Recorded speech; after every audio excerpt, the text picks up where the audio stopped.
안녕하십니까. 신의균의 국방TV 시큐리티 뉴스입니다. 자, 오늘도 아주 중요한 우리 한반도 그리고 우리 주변국 강국들이 중국, 러시아, 일본 할 것 없이 굉장히 중요한 문제들이 발생했습니다. 특히 중국하고 러시아는 우리의 적성국가죠. 여기는 지금 이 완전히 정권이 흔들리는 어마어마한 사건이 지금 발생하고 있고 완전히 역사의 한 페이지가 지금 펼쳐지는 그 첫 삽을 뜨는 순간입니다. 그리고 일본 같은 경우는 완전 폭주하고 있는데 이 폭주 페달을 누가 이렇게 밟아줬냐? 라는 거 알려드리도록 하겠습니다. 일본이 국방비 2배로 올린답니다. 군사대국 폭주했는데 이거 누가 했나요? 그 원인 제가 알려드리도록 하겠습니다. 신의균의 국방TV 구독, 알림, 좋아요 눌러주십시오. 러시아는 지난 3월부터 이른바 우크라이나 특수군사작전에서 자국군 피해가 얼마나 되는지를 발표하지 않고 있습니다. 적게는 수만 명, 많게는 1, 20만 명의 사상자와 실종자가 발생했다는 추정치만 있을 뿐인데요. 이들의 어머니, 연인, 가족인 여성들이 정부를 상대로 조직적인 저항에 나섰다는 소식입니다. 우크라이나 전쟁에 동원된 러시아 장병들의 어머니와 연인, 가족 등 러시아 여성들로 구성된 사회단체들이 11월 27일 세계 여성의 날을 계기로 종전을 요구하는 국민청원운동과 조직적인 저항 활동을 선언했습니다. 러시아 최대 여성단체 페미니스트 반전저항은 러시아 전국 여성단체들, 러시아 최대의 시민단체 가운데 하나인 군인들의 어머니회 등과 함께 공동 성명을 발표했고 러시아 상원과 하원에 자신들의 요구를 담은 공개 서한을 발송했습니다. 이들은 블라디미르 푸틴 대통령이 언급한 대로 최소 31만 8천 명이 소집되었고 많은 지역에서 동원 예비군 가족들을 사비로 방탄복과 헬멧을 구매해 아버지와 아들, 남편을 죽음의 전장으로 보내는 고통에 내몰리고 있다 라고 성토했습니다. 이들은 파괴, 고통, 피와 눈물로 점철된 특수군사작전이 9개월 넘게 계속되고 있는데 우리 가족들은 우크라이나와 러시아에서 벌어지고 있는 일로 마음을 졸이고 있다 라며 부양자를 잃은 많은 어머니들은 생계 부담에 어깨를 짓눌리고 있고 살아 돌아온 남성들도 건강과 노동력을 잃고 고통받고 있지만 정부는 말로만 지원을 이야기할 뿐 그 어떤 것도 제공해주지 않고 있다 라고 정부를 비난했습니다. 이들은 징병되거나 동원된 군인들의 어머니들은 아들들을 귀가시키기 위해 모욕감도 느끼면서도 지방관청을 전전하고 있고 피켓을 들고 탄원서를 써서 돌려도 그 누구도 귀를 기울이지 않는다 라며 의원들은 조속한 종전과 러시아 장병들의 귀가가 이루어질 수 있도록 모든 노력을 기울여야 한다라고 요구했습니다. 이는 러시아 내 반전단체들과 군인가족들이 조직화, 세력화되어 향후 선거에서 영향력을 행사하겠다는 경고 메시지로 풀이되는데요. 전황이 악화되고 사망자와 실종자가 늘어가면서 급속히 세를 불리고 있는 이 세력이 가뜩이나 어지러운 러시아 전국에 또 다른 변수로 급부상하고 있습니다. 정말 참 안타깝습니다. 예비군 동원 31만 8천 명 했다라고 지금 이 러시아 여성단체들과 군인들의 어머니들이 이야기했습니다. 그러면서 그들에게 장구리를 안 주니까 우리 돈으로 방탄복, 헬멧 이런 것들을 사서 보내는 이 심정을 니들은 아냐. 그러면서 그들은 돌아오지 않고 자 그러면은 그들이 바로 한 가정에서 생산을 담당하는 그런 그 주력 계층일 가능성이 높죠. 아버지이거나 젊은 남성이거나 남편이거나 이런 사람들을 잡아가서 일을 시키지 않고 그러면 월급을 줘야 나머지 가족들이 생활을 할 수 있는데 오랫동안 지금 월급도 주지 않고 그러면 이들의 생계는 또 어떡하냐 라는 건데 자, 이 사진 때문에 또 러시아가 또 분노에 휩싸이고 있어요. 이 사람이 지역 행정 공무원, 고위공무원인데 이 사람이 그 지역에서 이번에 가서 전사자들에게 전사 통보를 하면서 위로품으로 수건석장을 지금 주고 있습니다. 그래서 인증샷 찍어 해가지고 이 아주머니가 자기 아들이 전사했죠. 마찬가지로 이분도 자기 아들이 전사했죠. 그래서 뭐 위로의 말씀을 전한다 하고는 전사했습니다. 하고는 이렇게 수건석장 주면서 기념사진 일단 찍어 내 보고해야 되거든 하고는 보고하고 이걸 또 SNS에 풀었어요. 나 열심히 일하고 있다고. 이래가지고 전사의 대가가 수건석장이냐 해서 완전히 또 들끓으니까 이 또 사진을 또 삭제를 했습니다. 삭제하기 전에 이제 저희들은 지금 챙겨놓은 거고. 자, 이런 식으로 러시아 국민들이 이제는 또 여성단체들, 또 그 중에서도 여성단체 중에서도 정치 세력화된 단체들 있지 않습니까? 그 단체들과 이제 이 어머니들이 뭉치기 시작했다. 그러면서 이제는 이런 공개 서한을 했다라는 것은 낙선 운동을 하겠다는 최후 통첩이죠. 그래서 지금 아주 오랫동안 공고히 유지되어 온 이 푸틴 그 실로비키 세력들이 이제는 굉장히 큰 위기에 처하게 됐다. 왜? 어머니들 그리고 젊은 여성들 때문에 반이 어머니들과 여성 아닙니까? 러시아는 이렇게 큰일 나고 있고 반면에 일본은 지금 정말 일본 때문에 큰일 나겠는데요. 보겠습니다. 일본이 자위대 창설 이후 지금까지 절대 금기로 여겨져 왔던 국방비 1% 룰을 깨기로 결정했습니다. 미국, 중국에 이어 세계에서 세 번째로 많은 국방비 투입을 선언한 일본. 이제 정말 군사 대국화로 가는 브레이크가 풀렸습니다. 기시다 후미오 일본 총리가 5년 내에 방위 예산을 국내 총생산의 2% 수준으로 올리라고 내각에 지시했으며 이에 따라 방위성과 재무성이 예산 증액에 맞춘 새로운 군사력 건설 계획 수립에 들어갔다고 교도통신이 11월 28일 보도했습니다. 기시다 총리는 28일 총리 관저로 야마다 야스카스 방위상과 스즈키 슈니치 재무상을 불러 오는 2027 회계 연도까지 방위 예산을 GDP의 2% 수준까지 증액하라고 지시했는데요. 이는 올해 기준 GDP 대비 0.96%인 5조 4천억 엔, 한화 51조 8,200억 원인 방위 예산을 5년 내에 10조 엔 이상으로 증액하라는 것입니다. 일본이 방위 예산을 GDP 대비 2% 수준으로 증액할 경우에 이는 약 11조 엔으로 미화 800억 달러, 한화 105조 원 규모에 달하게 되는데요. 이는 2022년 기준 미국 7,780억 달러, 중국 2,520억 달러에 이어 세계 3위 수준에 달하는 규모입니다. 방위성은 이미 국방비 대폭 상향에 대비해 다양한 군비 증강 계획을 수립했습니다. 내년부터 영국, 이탈리아와 함께 6세대 전투기 공동 개발을 본격적으로 시작할 예정이고 장거리 공격용 극초음속 미사일 개발, 전국 단위의 미사일 방어 시스템 구축 등 수조 원대 예산이 들어가는 대형 사업들이 착착 준비되고 있습니다. 일본은 최소 50기의 위성을 띄워 적 군사시설과 군함 등을 감시할 수 있는 우주 전력을 확보하고 이들 전력과 연계한 항공, 해상 기반 장거리 타격 능력도 비약적으로 강화할 계획입니다. 일본의 이 같은 군사력 증강은 북한과 중국 대응에 초점이 맞춰져 있는데요. 북한의 핵과 미사일 능력 고도화, 중국의 영향력 확대 시기에 제기능을 하지 못했던 어떤 나라 덕분에 군사 대국화로 가는 폭주의 브레이크를 풀게 된 일본. 어쩌면 아시아 태평양 지역의 전략 지도가 많이 달라질 수도 있을 것 같습니다.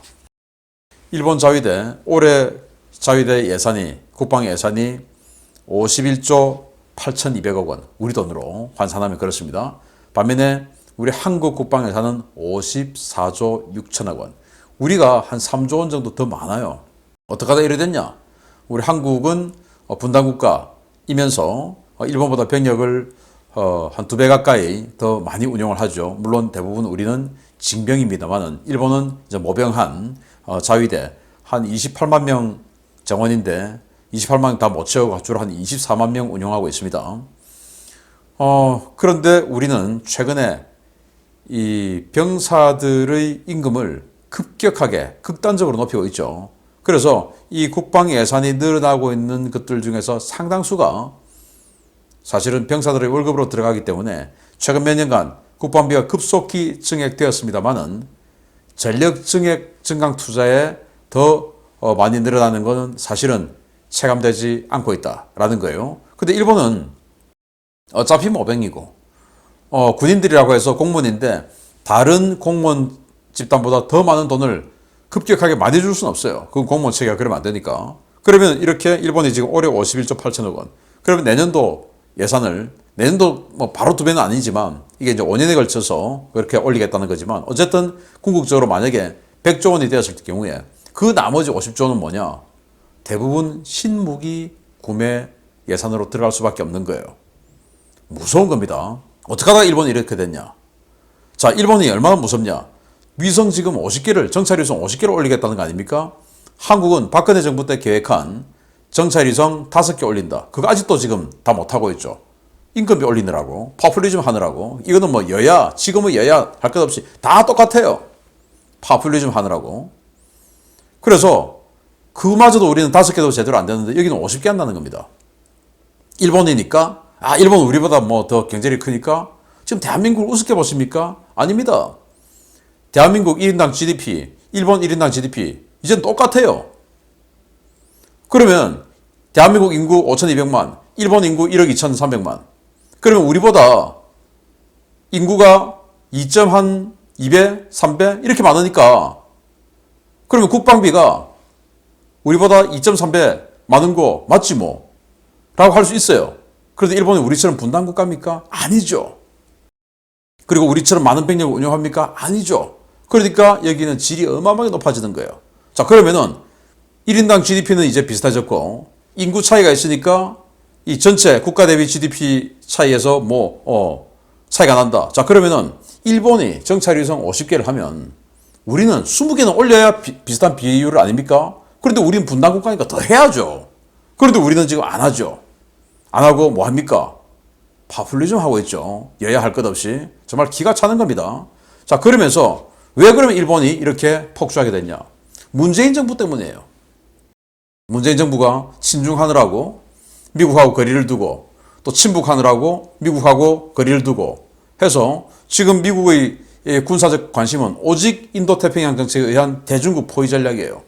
여기에서 주한미군과 연계해서 하는 어떤 합동 전략, 또 한국이 이 중국의 코앞에서 뭔가 버텨주면서 해야 되는 어떤 그 글로벌 전략에서의 한국의 역할과 위상, 이런 것들을 지난 5년 동안 전혀 안 했으니까 한국이 훈련도 안 해주고 아무것도 안 하니까 그러면 그 대안을 찾은 게 어디냐? 여기입니다. 그러니까 니들이 이것도 더 해줘. 이것도 더 해줘. 한국이 안 하니까 또 쟤들 지금 정권 바뀌어서 이 윤 정부는 해준다고 하는데 또 언제 바뀌어서 또 다시 도라미 탑을 될지 모르니까 쟤들은 못 믿는다. 니들이 다 해줘. 하니까 여기서 완전히 그냥 폭주 페달을 그냥 밟는 겁니다. 그래서 가끔 뭐 우리 채널에 전체적으로 다 우파 여러분들만 보시는 거 아니고 좌파들도 봐요. 그 좌파 여러분, 일본이 이렇게 강해지니까 좋습니까? 그럼 뭐냐? 문재인 정부는 결과적인 친일파다. 그동안 모든 정권 다 통틀어서 가장 일본을 이렇게 해주고 있기 때문에 일본의 염원을 그냥 수건 사업을 풀어주고 있는 결과를 낳아줬기 때문에 결과적인 친일파다라는 거예요. 그래서 친일 노래하면서 사실은 알고 보면 일본은 이렇게 도와줬던 정말 그런 역할을 했는데 나토가 지금 미국의 요구로 또 이제 우크라이나 전쟁을 통해서 이거 그렇게 해야 되겠구나 라고 한 건데 미국이 계속 트럼프 시대 때부터 니들 국방예산 GDP 대비 2% 해 라고 하다가 아무도 안 들었죠. 그러다가 지금 우크라이나 전쟁하는 거 보고 야, 이 국방예산 진짜 올려야 되겠구나 해서 지금 2%다 가는 거예요. 거기에 맞춰서 일본도 이제 2%씩 하는 거고 일본이 그러면서 지금 뭐 극초음속 미사일 3,000km 날아가는 극초음속 미사일 말이 극초음속 미사일이 탄도미사일 아닙니까? 그런 것까지 지금 만들어 나가고 있는데 그걸 빗장을 다 풀어준 게 문재인 정부다라는 겁니다. 정말 기가 차죠. 물론 일본이 우리 적국이 아니고 우방국이기 때문에 뭐 이렇게 되는 거 그럼 뭐 우리하고 무슨 관계 있냐, 우리를 공격할 것 아닌데 라고 할 수 있는 분도 있지만 주변국은요 항상 경계해야 됩니다. 주변국은 어떻게 될지 어떻게 알아요. 그래서 이 주변국을 이렇게 강화시켜주는 정책을 한 또 앞으로도 할 수 있는 그런 정권들 조심해야 됩니다. 잘 뽑아야 됩니다. 자, 이런 상황에서 정말 고소한 그리고 기대되는 소식 알려드립니다. 시진핑 3년임 이후 전국적으로 확산되는 민주화 요구를 찍어 누르기 위해 고강도 방역 통제에 나섰던 중국 공산당이 우르무치 화재 사고를 계기로 완전히 코너에 몰리고 있습니다. 백지혁명, 제2의 천안문 사태라는 말이 나오고 있는데 중국 전역이 통제 불능의 상태로 빠져들고 있습니다. 시진핑과 중국 공산당의 고강도 정치 방역으로 피로감이 극대화된 중국인들의 시위가 중국 22개 성 가운데 15개 성으로 확산되었으며 전국 주요 대도시는 물론 공장과 학교 등이 격렬한 시위 현장으로 바뀌고 있다고 복수의 외신들이 11월 29일 보도했습니다.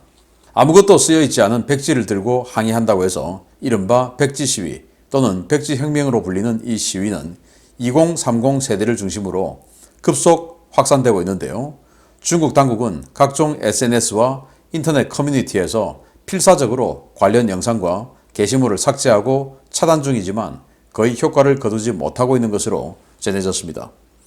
인터넷 사용이 능숙한 2030 세대는 당국의 검열과 차단을 피해 VPN, 즉 가상사설망과 프록시를 통해 우회 접근하는 방식으로 온라인에 접속해 전국 각지의 상황을 공유하며 시위에 나서고 있는데요. 전국적으로 수천만 명이 이러한 방식으로 정보를 공유하면서 중국 당국은 사실상 온라인에 대한 통제 능력을 상실한 상황입니다. 당초 이 시위는 당국의 고강도 봉쇄 조치에 항의하는 봉쇄 반대의 성격으로 시작되었지만 현재는 시진핑 하야와 민주화를 요구하는 반정부, 반공산당 성격의 민주화 시위로 진화하고 있는데요.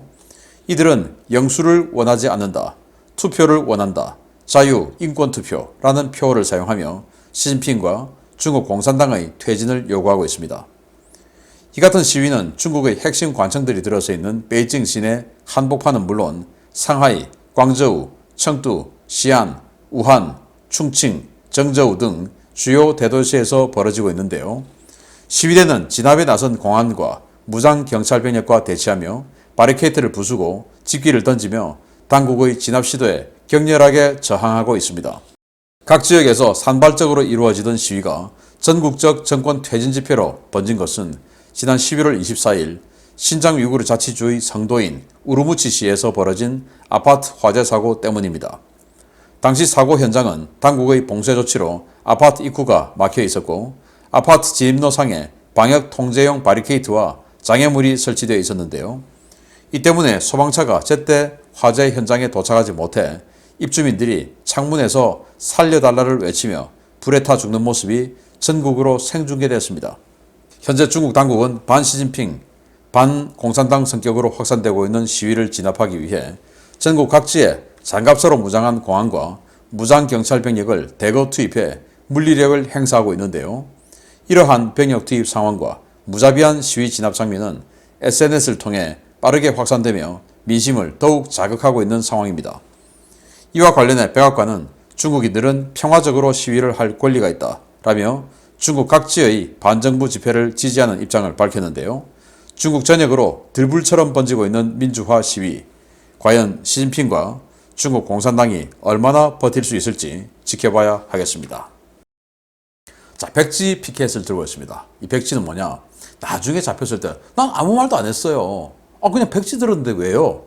라고 할 수 있는 공간. 또 백지는 뭡니까? 백지 수표. 무한대죠. 그래서 여기에 무슨 말을 집어넣어도 그냥 이 사진을 본 사람이 어떤 말을 상상해도 부정적인 말이죠. 그래도 시진핑 정부하고는 맞다. 나쁜 말, 욕, 뭐 다 해도 맞다. 라는 그런 두 가지 차원이 있는 거겠죠. 이게 왜 이렇게 됐냐? 이게 이제 도화선이 된 겁니다. 신장 위구르 자치주의 성도죠. 우르무치. 그 우르무치에 방역 통제하느라고 아파트, 뭐 우한도 그랬고 지금 뭐 중국 전국 대도시에 대부분 이렇게 많이 하고 있는데 아파트 단지 1층에 현관문 있죠. 그거 봉쇄하는 것은 당연하고 각 집의 문, 우리 아파트 살면 뭐 101호, 102호 다 문 있죠. 그거까지도 다 막아놓은 겁니다. 그러니까 아파트 자기 집 현관문 자체를 못 나와요. 1층에 못 가는 건 물론 그냥 12층 사는 사람도 그냥 12층 자기 문 앞을 못 나가요. 그렇게 만들어놨어요. 왜? 용접해버리고 뭐 못질해버리고 이런 상황에서 불이 난 겁니다. 우리나라 소방법 있죠.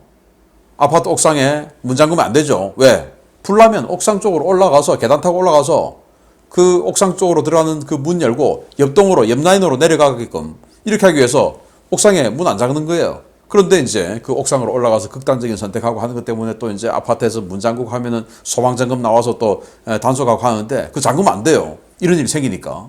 그런데 이건 아예 옥상문이 아니라 1층의 현관문이 아니라 자기 집 대문을 잠가버렸으니까 불에 타 죽은 겁니다. 그게 생중계된 거예요. 중국인들이 분노하죠. 왜? 나도 그러니까. 우리 집도 지금 막혀 있으니까. 그렇게 해서 지금 22개 성 중에서 15개 성의 대도시들이 지금 나와서 저런 시위를 하고 있다. 완전히 분노해서. 그래서 지금 이런 식으로 경찰관이 몰려오면 그 경찰차를 밀어버리는 거예요. 완전히 그냥 뭐 이제 시위대가 분노의 표현이죠. 그러다 보니까 이 경찰차도 이런 뭐 승합차 같은 이런 거 말고 이제는 험비 같은 이런 장갑차들, 무경 장갑차들이 대거 지금 들어오는 거예요. 이렇게 안 넘어지기 위해서 이런 식으로 뭔가 조금 폭력화되는 전 단계까지 가고 있다라는 건데요. 제2의 천안문 사태까지 갈 수 있을지 기대가 되고요. 아무튼 이 중국 상황, 제가 뭐 사진 이런 거 굉장히 현실적이고 리얼한 거 많이 있는데 올리면 노딱하니까 지금도 사실 이거 만들면서 노딱할 가능성이 높은데라고 생각을 하는데요. 아무튼 제가 직접 보여드리지 못하는 그런 장면들이 너무나 많이 있습니다. 제가 지금 말씀으로 드리는 것보다 훨씬 더 집단적, 폭력적으로 변하고 있습니다.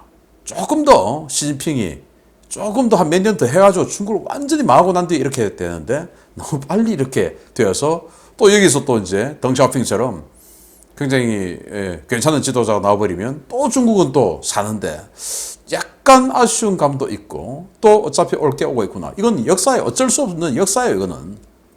그래서 영수를 원하지 않는다. 그 뭡니까? 수령. 영수증오를 득했죠, 이번에. 그러니까 우리 너 싫다. 이 말입니다. 그래서 투표 다시 하자. 이 말입니다. 잘 되고 있는 것 같습니다. 계속 알려드리겠습니다. 마치겠습니다. 감사합니다.